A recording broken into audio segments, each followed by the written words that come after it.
I'll never forget the way she said it. Her words didn't come with shouting or slammed doors. They were quiet, almost casual, like she was telling me we'd run out of milk. I think we need a break, my wife whispered across the dinner table, her fork tracing lazy circles in the pasta she hadn't touched. The room suddenly felt colder, my chest tightening as if the walls themselves had leaned in to suffocate me. A break? That word didn't just hang in the air, it split it in half. I stared at her, unable to move, unable to breathe. What do you mean a break? I finally asked, though deep down, I already knew. She didn't answer right away. She kept her eyes on her plate, then slowly lifted them to meet mine. There was something in her gaze I hadn't seen in years. Hesitation mixed with guilt. You've been so busy with work, she said, her voice trembling but carefully measured. I don't know who we are anymore. I need space. Space. Break. Distance. All dressed up words for the same ugly truth. She was slipping away from me. But here's the thing she didn't know. I wasn't blind. For months, I had seen the late-night phone calls she tried to take in the bathroom. The sudden girls' nights, with people I never met, the quick way she'd lock her phone screen whenever I walked by. I had my suspicions. But suspicion without proof is like a knife without a handle. It cuts you, but you can't use it. Until last week. I had found the messages. Hidden in her email, of all places, under an account she must have thought I'd never check. They weren't graphic. No pictures, no explicit confessions. But they didn't need to be. Can't wait to see you again. Last night was amazing. He doesn't understand me like you do. Each word had carved a hole in me. I had spent nights staring at the ceiling, trying to breathe through the storm of rage and heartbreak. And now here she was, across from me, asking for a break, as if it were her idea, as if she were still in control. I felt the weight of the envelope in my pocket. For days, I had been carrying it around, waiting for the right moment. Tonight had just handed itself to me. Perfect timing, I said, my voice calm, almost too calm. Her eyes narrowed in confusion. What? I reached into my pocket and pulled out the envelope.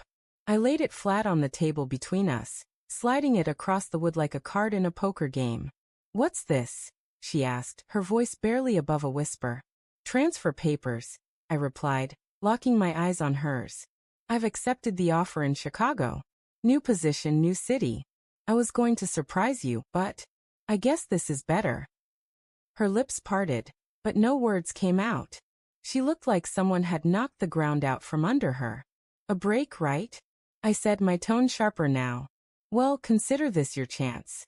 I'll be moving in 3 weeks. Alone. Silence pressed down on us. For the first time in months, she didn't have a clever excuse or a quick denial. Her face turned pale, her hands trembling as she pushed the papers back toward me. You can't just decide this without me, she said finally, her voice shaking. You already did, I snapped. Every time you lied about where you were. Every time you told him I didn't understand you. Every time you chose him instead of me. Her eyes widened.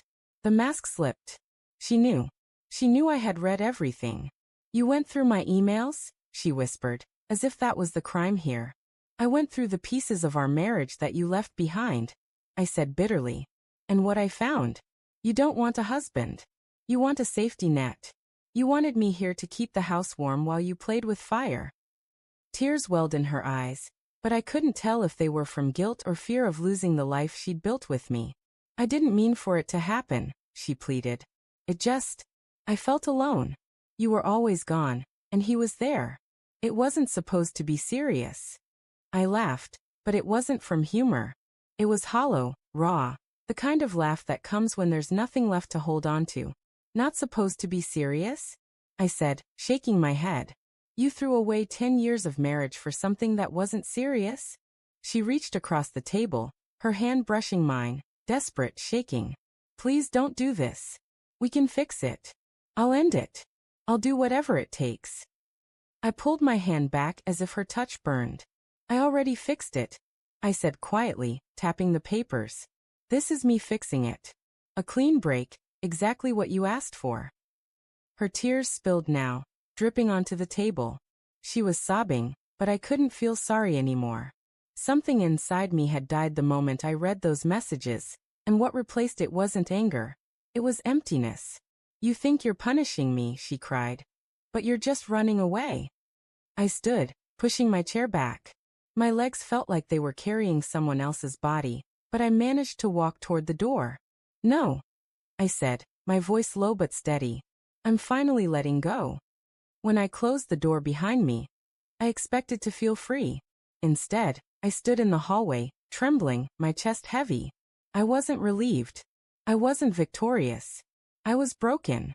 But broken was better than being lied to. The marriage we had was already gone, killed not by distance or work, but by betrayal. Tonight, she thought she could shake me by asking for space.